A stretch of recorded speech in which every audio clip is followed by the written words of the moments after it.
আসসালামু আলাইকুম। Welcome to back Jemi's cooking and beauty.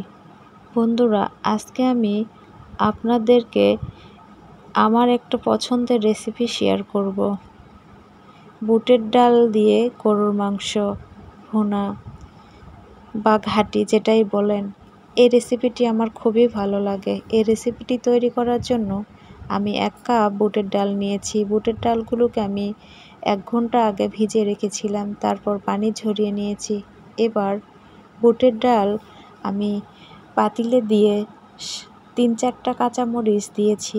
এরপর স্বাদ মতো লবণ দিলাম। এরপর দিয়ে দিচ্ছি সামান্য পরিমাণে হলুদ। এরপর নেড়ে চেড়ে সিদ্ধ করে নিতে হবে। এই ডালটি সিদ্ধ হয়ে এসেছে। এখন আমি ডালগুলোকে ভেঙে নেব। এই পর্যায়ে আমি কড়াইয়ে তেল দিয়েছি, তারপর কিছু পেঁয়াজ কুচি দিয়ে দিচ্ছি। এরপর দিয়ে দিচ্ছি কিছু কাঁচামরিচ কুচি। এরপর নেড়ে চেড়ে পেঁয়াজ কুচিগুলো ভেজে নিতে হবে। এ সময় চুলার আঁচ মিডিয়ামে রাখতে হবে। তারপর পেঁয়াজ কাঁচামরিচগুলো বেরেস্তা করে নিতে হবে। এরপর দিয়ে দিচ্ছি 2টা তেজপাতা, তারপর 1টা কালো এলাচ, 2টা সাদা এলাচ ও কিছু দারুচিনি। তারপর দিয়ে দিচ্ছি 1 চামচ আদা রসুনের পেস্ট।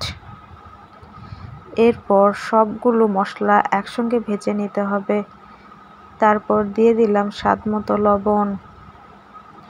এরপর দিয়ে দিচ্ছি স্বাদ মতো মরিচের গুঁড়া। দিয়ে দিচ্ছি সামান্য পরিমাণ হলুদ। সবগুলো উপকরণ একসঙ্গে মিশিয়ে হালকা করে ভেজে নিতে হবে। মশলাগুলো আমার কষানো হয়ে গেলে তারপর একটু দিয়ে দিচ্ছি কয়েকটা আস্ত জিরা।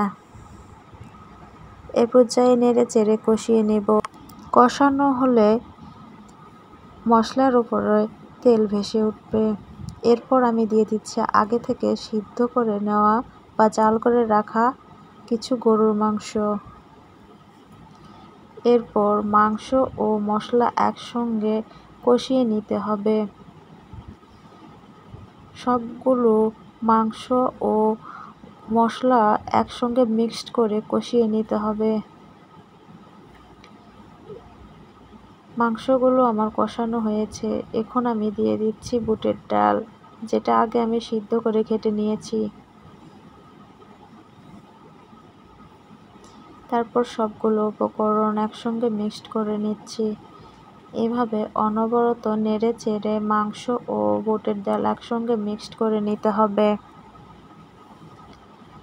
এই রেসিপিটি আপনারা অবশ্যই বাসায় ট্রাই করে দেখবেন। এটি খেতে দারুণ স্বাদ লাগে। আপনারা অবশ্যই এই রেসিপিটি বাসায় ট্রাই করে দেখবেন। আশা করি সবার ভালো লাগবে। এটি আমার খুব পছন্দের একটি রেসিপি। আমার এই রেসিপিটি ভালো লাগলে অবশ্যই চ্যানেলটি সাবস্ক্রাইব করে পাশে থাকবেন। এরপর আমি সামান্য একটু পানি দিয়ে কষিয়ে নিচ্ছি। এভাবে 2-3 বার অল্প অল্প পানি দিয়ে কষিয়ে নিতে হবে। তাহলে বুট ও মাংস একসঙ্গে মিক্সড হয়ে যাবে। এরপর দিয়ে দিচ্ছি সামান্য একটু জিরা গুঁড়া।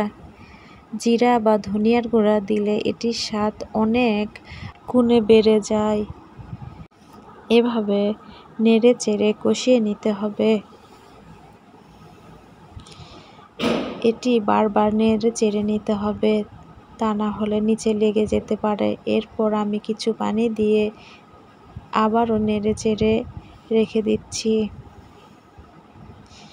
এটি একটু পরপর নেড়ে দিতে হবে, তা না হলে পাতিলের নিচে লেগে যেতে পারে। আমার তরকারিটি হয়ে গেছে। এখন আমি পরিবেশন করলাম। আমি পরিবেশনের জন্য ওপরে কিছু ধনিয়া পাতা ও 2টি কাঁচামরিচ দিয়েছি। এটি দেখতে যেমন সুন্দর হয়েছে, খেতেও অনেক সুস্বাদু হয়েছে। আশা করি আপনারা সবাই বাসায় এটি ট্রাই করে দেখবেন। সবার এই রেসিপিটি ভালো লাগবে। এটি রুটিতে খেতেও অনেক